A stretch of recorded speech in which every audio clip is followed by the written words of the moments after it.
Vamos con este tema, la evaluación tras más de 50 días de bloqueo y la declaración de un estado de excepción vigente en territorio nacional. Quiero saludar en este contacto al vocero presidencial, José Luis Gálvez, nos acompaña. Muy buenos días, muchísimas gracias por atendernos. Stephanie, desde Estudios. Buenos días, Stephanie, muchas gracias por la invitación. Creo que todos los bolivianos celebramos el que se termine esta crisis tan prolongada y sin duda hay que reconocer la valentía, el esfuerzo y el alto precio que ha pagado el pueblo para llegar a este momento. Ahora, de aquí en más, ¿qué es lo que viene? ¿Cuál será el plan de acción, el plan de salvataje que va a ejecutar el gobierno nacional con aquellos sectores que efectivamente se han visto perjudicados, transporte y el aparato productivo nacional? En realidad, toda la población boliviana ha tenido un efecto negativo en estos más de 50 días que han flagelado a aquellos que quieren hacer política a partir de herramientas del pasado. Hay un gran reto. Lo primero es despejar las carreteras, realmente garantizar la plena transitabilidad en todo el territorio nacional. Esa es la primerísima tarea que hay que hacer para volver a la normalidad. Y claro, quedan por delante grandes retos, ya no en lo político, sino en lo económico. Obviamente en lo político hay que terminar de hilvanar todos los detalles que sean necesarios para tener un gran acuerdo nacional que nos permita ver el horizonte de manera común y compartida, pero en lo económico es donde se requiere todo el esfuerzo del gobierno, pero de la población, y la solución cuando estamos en una crisis es trabajar el doble, y durante 50 y más días hemos insistido que la receta para salir de la crisis es trabajar, y justamente lo que nos impedían hacer era eso, trabajar. De seguro que el equipo económico, de hecho sé, es de mi conocimiento, viene trabajando ya hace varios días en una serie de propuestas, entendiendo más allá de la evaluación qué es lo que se puede ver hacia adelante, y seguramente en los próximos días tendremos noticias al respecto. Efectivamente, son tareas urgentes que se deben asumir, se deben sentar con los sectores también para seguir avanzando. Tras más de 50 días de bloqueo, lo que le quiere la población es trabajar.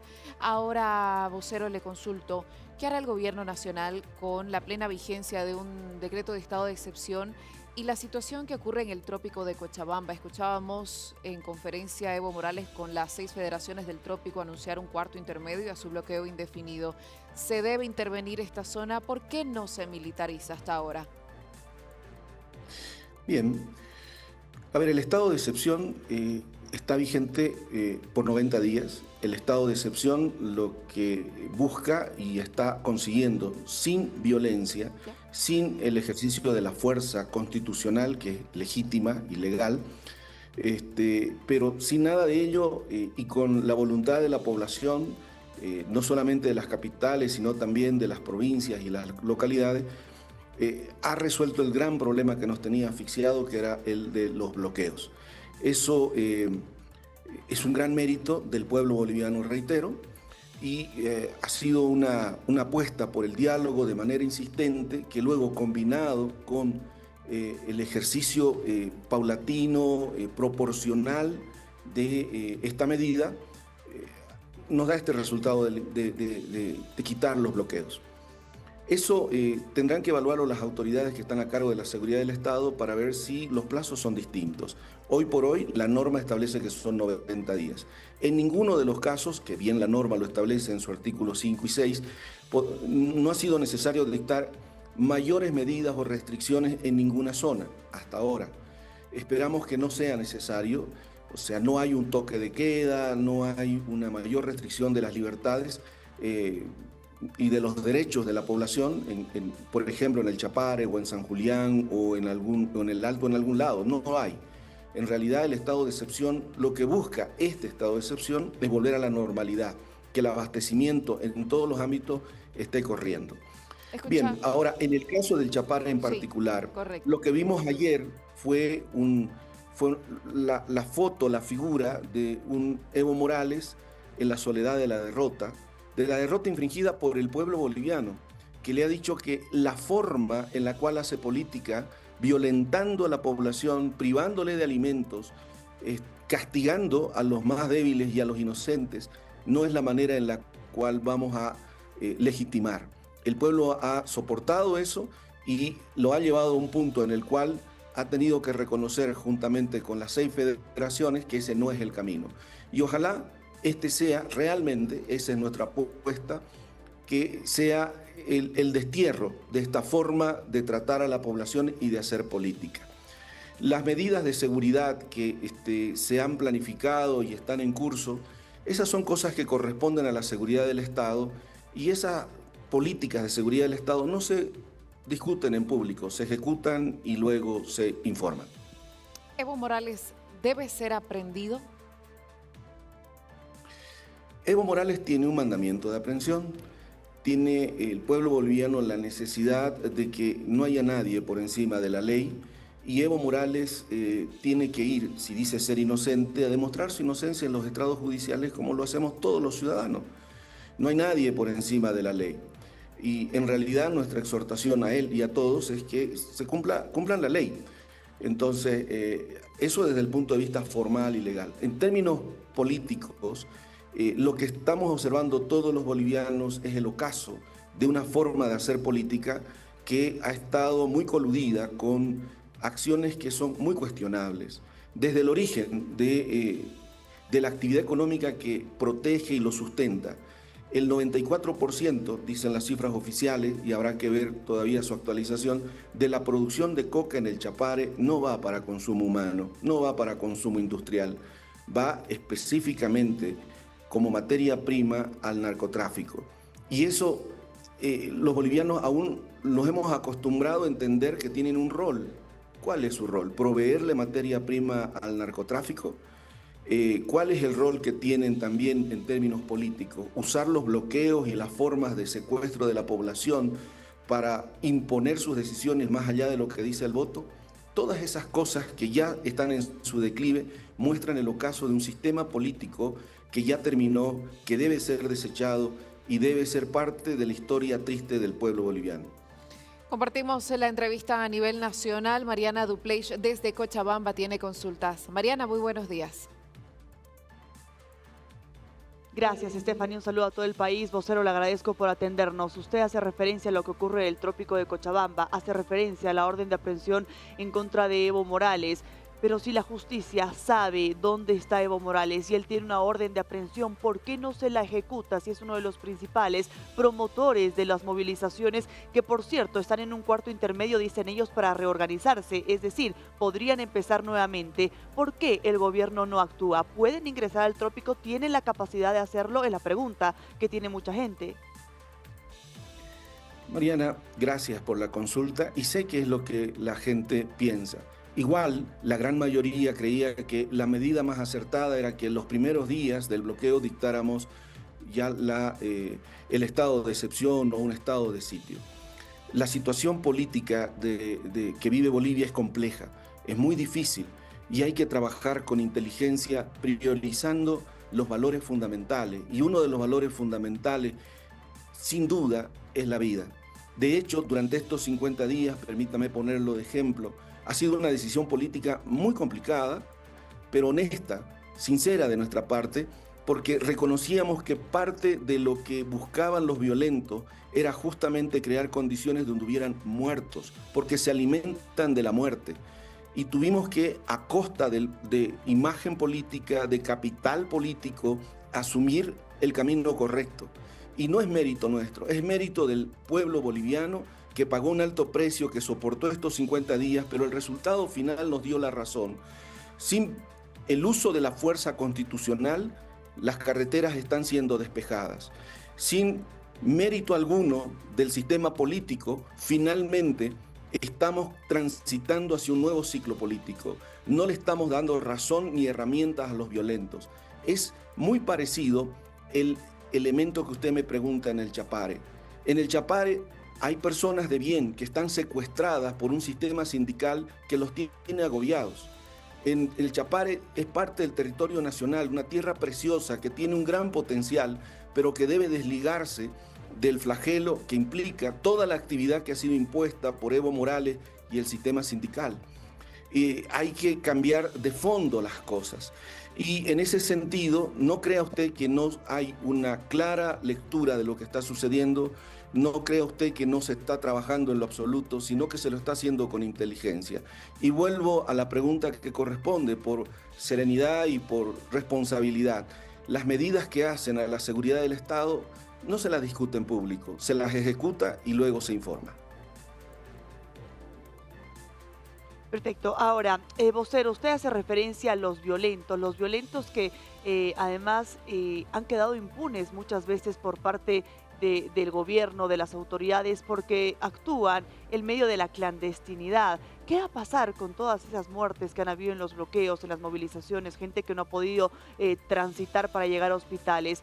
¿A quién se les da esa responsabilidad? ¿Y cómo se los juzga a estos movilizados que han estado durante 50 días asfixiando al país? Es decir, ¿hay impunidad para los violentos, así como usted los llama, vocero, o se procesará alguna persona? ¿Se ha identificado alguna persona? ¿Hay algún proceso abierto en curso? ¿Hay más procesos que vayan a aperturarse? La impunidad no tiene que tener lugar en la política, en la vida cotidiana del pueblo boliviano. En ningún caso se ha establecido una mesa de trabajo, de conversación o de negociación donde se haya puesto en tela de juicio la Constitución y las leyes. En realidad hemos sido defensores de la Constitución y las leyes. La regla que nos ha dado el presidente permanentemente ha sido todo en el marco de la Constitución y las leyes, nada fuera de la Constitución y las leyes.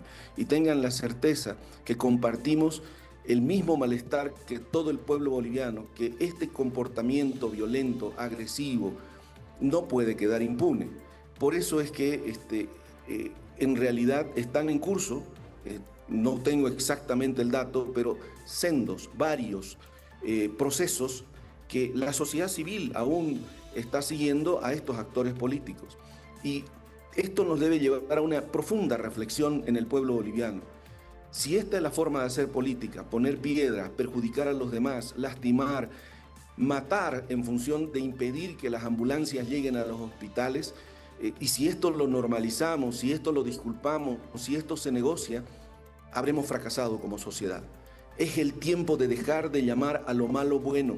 Es tiempo de realmente replantearnos los valores que nos sustentan como sociedad. Esta es una oportunidad histórica para hacer que la democracia en su plena integridad sea la que prevalezca.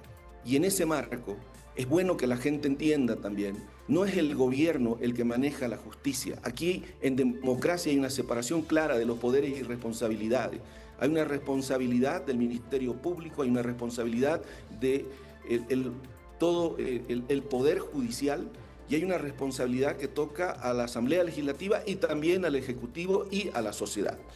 Y esa responsabilidad compartida debe ser replantearnos nosotros nuestra realidad en términos de lo correcto, de lo justo. Y en ese marco estamos alineados plenamente por defender lo que es correcto, y tenga la certeza de que vamos a hacer todo lo que está a nuestro alcance para que se haga justicia. Efectivamente, vocero, porque lo que quiere la población es responsables por las pérdidas de vidas humanas durante estos más de 50 días de bloqueo. Mi última consulta para cerrar con este tema, por favor. ¿Qué medidas concretas va a asumir el gobierno nacional para evitar que se vuelva a repetir esta crisis con cierre de caminos? Excelente. Creo que es una responsabilidad que, reitero, no solo le toca al gobierno. El gobierno va a hacer su parte y la ha hecho en términos de propiciar las condiciones para que ese modelo de hacer política sea derrotado por el pueblo boliviano, por el esfuerzo y a un alto costo. Ahora toca a los otros actores que hacen al sistema político y de representación política en general reflexionar al respecto y plantear las herramientas para que esto no vuelva a suceder. Lo primero es dejar en claro que esta forma de hacer política nunca más debe ser aceptada, redimida, justificada bajo ningún punto de vista. Cualquier político que plantee estas herramientas de acción debería ser repudiado plenamente por la sociedad en su conjunto. Segundo, la reflexión debe llevarnos a la reconstrucción de un sistema político, de un sistema de representación partidaria nuevamente institucionalizada, que plantee cosas con horizonte y con los cimientos necesarios para tener un futuro mejor. De eso se trata este nuevo ciclo. haremos lo que nos toca a nosotros como gobierno nacional, pero exhortamos a la sociedad en su conjunto, al sistema político hoy por hoy en ejercicio, a replantearse las cosas y a contribuir desde donde les toca. Vocero, queremos aprovechar este contacto para cambiar de tema y poder consultarle la postura del gobierno nacional sobre lo informado por el vecino país de Brasil. Una incautación histórica de 50 toneladas de droga impregnada de madera proveniente de Santa Cruz, Bolivia. No solamente se informó del hallazgo en Chile, sino ahora también en Brasil. Entendemos que es un trabajo en conjunto entre la Policía Boliviana y la Policía Federal de Brasil que están trabajando efectivamente, pero ¿a qué responde esto, vocero? ¿Se debería investigar el origen? ¿Quiénes están detrás? ¿Se están vulnerando cadenas de controles sobre este tema? A ver, esto es resultado de más de 20 años de impunidad que el ciclo anterior le dio al narcotráfico. Estos son los resultados todavía nefastos que tenemos que resolver. Y justamente ese operativo ha sido en conjunto con las autoridades brasileñas, con la DEA norteamericana, y ahí están los frutos. Y no vamos a ceder en ese sentido. Este gobierno en 7 meses ha hecho lo que el ciclo anterior no ha hecho en 20 años. Hemos atrapado a 7 peces gordos, incluido Marcet, incluido la cabeza del PCC, que vivían normalmente en el país y que han tenido que ser expulsados del país, porque la lucha es frontal contra el narcotráfico. Hay que corregir un montón de cosas y en esa tarea estamos, pero no estamos con el discurso, estamos con hechos concretos.